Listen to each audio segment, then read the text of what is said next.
Thanks for tuning in to our Cool Conversation program today. One of our guests is David Rogers, and he's the president of the Cal Farley Boys Ranch Alumni Association. Good morning, David. Good morning. How are you, sir? Doing great, and you're in Carlsbad, New Mexico. So just tell us about your affiliation with Cal Farley's Boys Ranch, of course, which is near Amarillo, Texas. Yes, it is.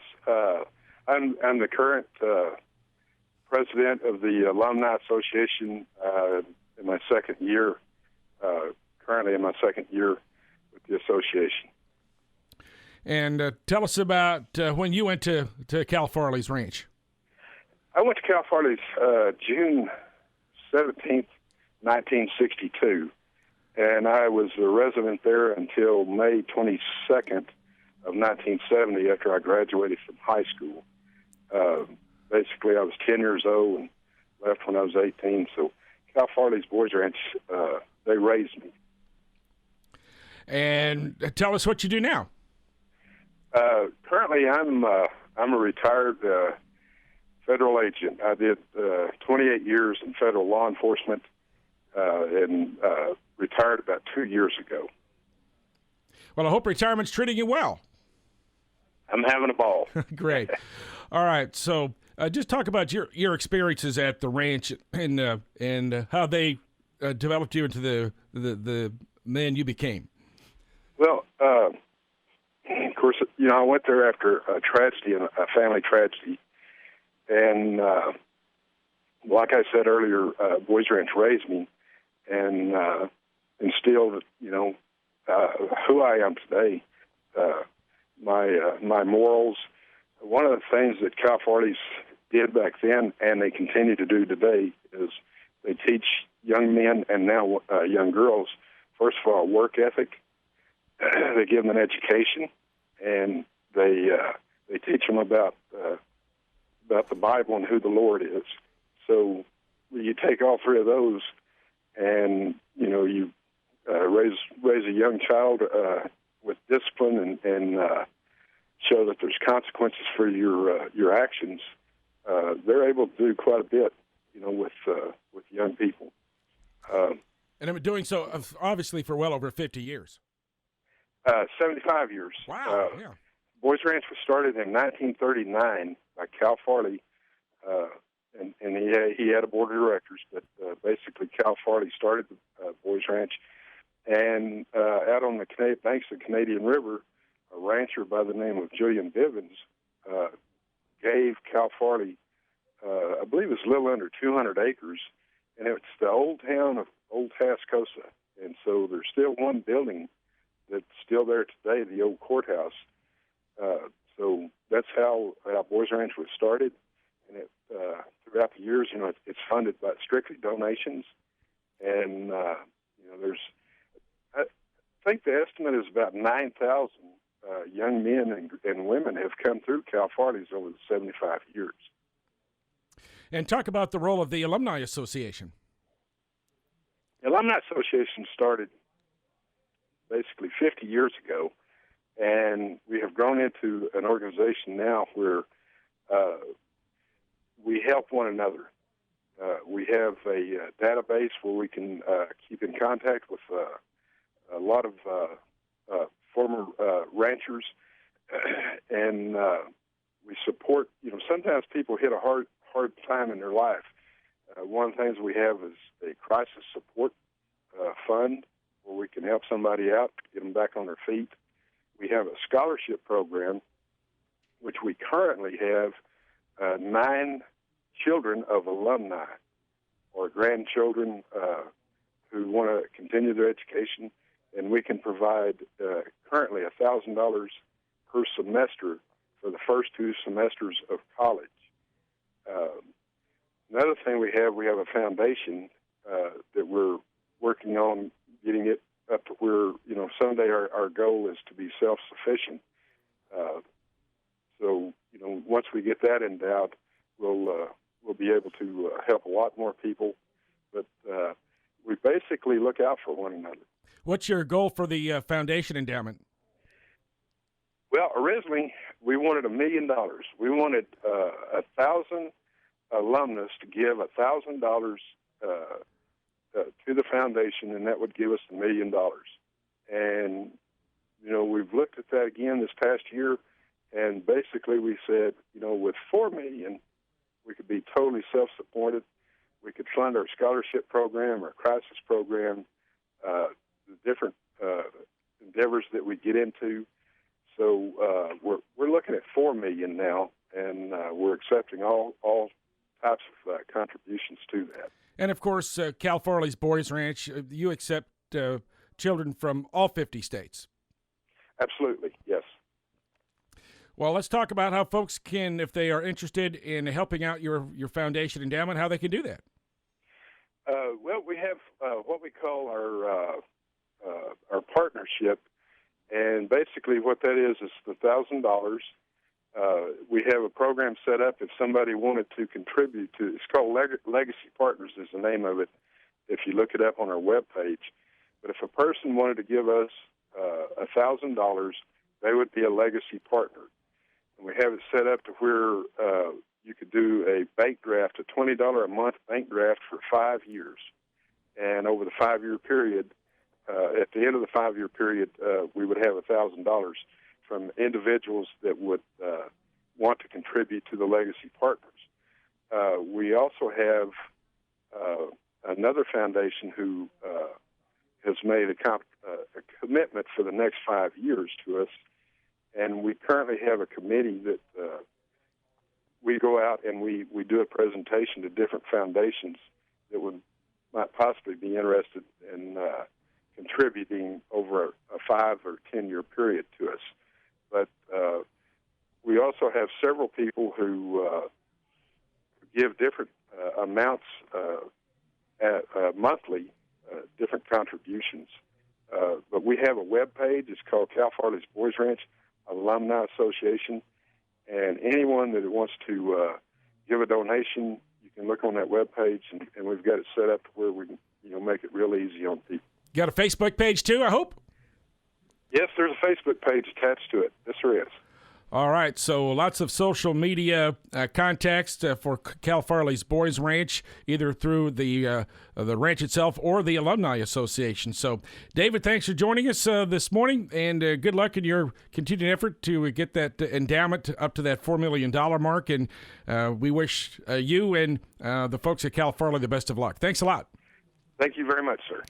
We'll be back with more in our cool conversation in just a moment. Thanks for spending part of your morning with us on our cool conversation today. We're going to talk now to Dean Sharp. He's in Austin, Texas, and Dean is the chair of the Veterans Committee at Cal Farley's Boys Ranch. Are you also with the Alumni Association, Dean, or is this a separate group? No, I serve also on the board of directors for the Alumni Association and have been on there for about 5 or 6 years now. And we're going to talk about you've been very active in getting a Veterans Memorial established at the ranch. So talk about how that came about. Well, actually, George, about 3 years ago, a little over 3 years ago, the idea came up, and we've spent the last 3+ years in the planning, design, and construction phase of it's actually two components of the memorial. There's an actual memorial dedicated to the 3 individuals that actually lost their lives while in action in combat. And then there's also what we call the Wall of Honor. And the Wall of Honor is to recognize any of the former Boys Ranch or Girls Town residents or staff that served there at either of those campuses. And how many alumni have actually gone out to serve? Do you have a number? We've actually got 40 plus right now that will be recognized on the Wall of Honor, and that's actually the ones that the tiles have been purchased for. I'm sure there's many more alumni that actually served in the military, but to date, like I said, about 40 plus are the only ones that will be recognized at our dedication next week. And, of course, we are very interested in that simply because one of our guys here, Dennis Lynham, is a Cal Farley alumni, and longtime U.S. Army veteran, and so we're proud to be able to see his name on the memorial. Absolutely, and Dennis has been a very big part of us being able to put this together and get it promoted and everything. He's got some great ideas, a lot of energy, and I really appreciate all the input that Dennis has given to this effort. Well, let's talk about your time at Boys Town and at Cal Farley's Boys Ranch, and how was it you went there, and just talk a little bit about your experiences while you were there. Well, actually, I moved out there in 1964. I was 4 years old, and my parents were staff at the ranch. Okay. So they moved out there as a family, a young family, and so I spent all of my high school years and everything there at Boys Ranch. So I actually graduated from Boys Ranch in 1978. My parents actually served out there as staff for 35 years, and both retired from the ranch, and they still live in the Amarillo area now. So I guess I got to be a part of Boys Ranch by default. But and talk about what you've done now as a career. Well, now I own my own business. I am a project manager. I manage multi-million-dollar construction projects, primarily for public school districts and other public entities here in the Central Texas area. So, as you mentioned, I live in Austin, and I travel around Central Texas managing these projects. And I have a daughter that's a freshman in college, and she's actually going to school at West Texas A&M up there in Canyon. So she gets to see my parents a lot more than I do these days. Well, hopefully you get a chance to get up there and visit them every now and then. So, so let's talk about now. Has all the contributions come in to get the memorial built, or are you still looking for some contributions, or? We are still accepting contributions. We are still looking for honorees to put on the Wall of Honor. The Wall of Honor and the memorial have been constructed, although there are some finishing touches yet to be put on both of them. But they'll be complete and ready for dedication next Wednesday.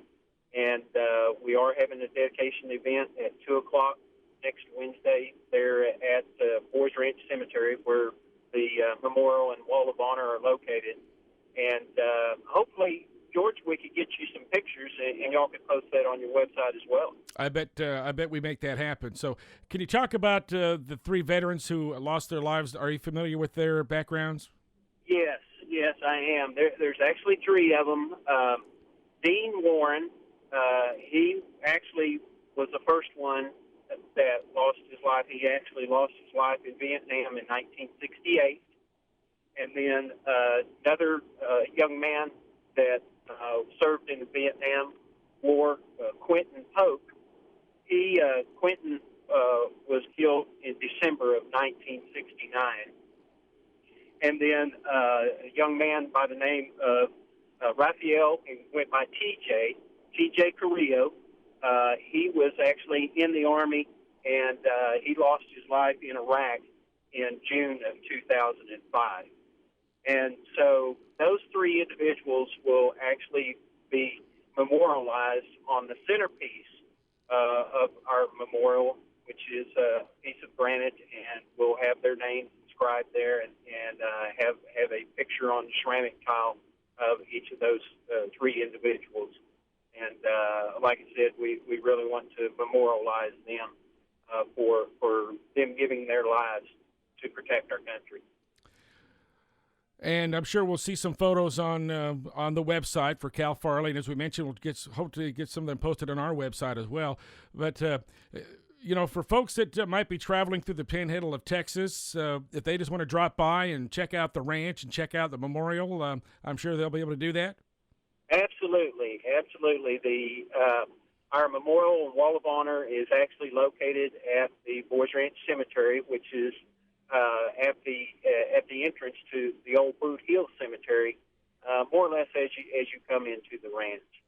And it's the memorial and the Wall of Honor look great, and they blend very well with the surroundings of the cemetery, and I think it really dressed the cemetery up nicely. Does the Boot Hill Cemetery have a history? That's an interesting name. Yes, sir, it does. Of course, you probably know, George, that Cal Farley's Boys Ranch is actually located at the location of Old Tascosa. Old Tascosa at one time was the county seat for Oldham County there in the Panhandle. But Old Tascosa, whenever the railroad bypassed Tascosa, then basically the town died and no longer flourished. So the property was actually owned by the Bibbins, which are big ranchers and big landowners there in the Panhandle. And in 1939, they actually donated 400 acres to Cal Farley so that he could have a place for the boys. And when they did that, the old courthouse that was located at Tascosa was still standing, and it still stands today. There's a museum there, a very nice museum. And so the old courthouse actually served as the first place of residence for the original 9 boys that came to Boys Ranch. What a great history. Hey, Dean, we want to thank you for joining us on our cool conversation. Dean Sharp, the Veterans Committee Chair with the Cal Farley Boys Ranch Alumni Association, talking about their new Veterans Memorial that they are installing. Dean, again, thanks for joining us on our program, and thanks to you, our listeners, for tuning into our Cool Conversation program, a presentation each week of Community Bank of Oklahoma and Stanley Systems. If there's a topic you'd like to see us address, send me an email, george@mollmanmedia.com. That's George at MOLLMAN, mollmanmedia.com, and we can schedule a future program on that topic.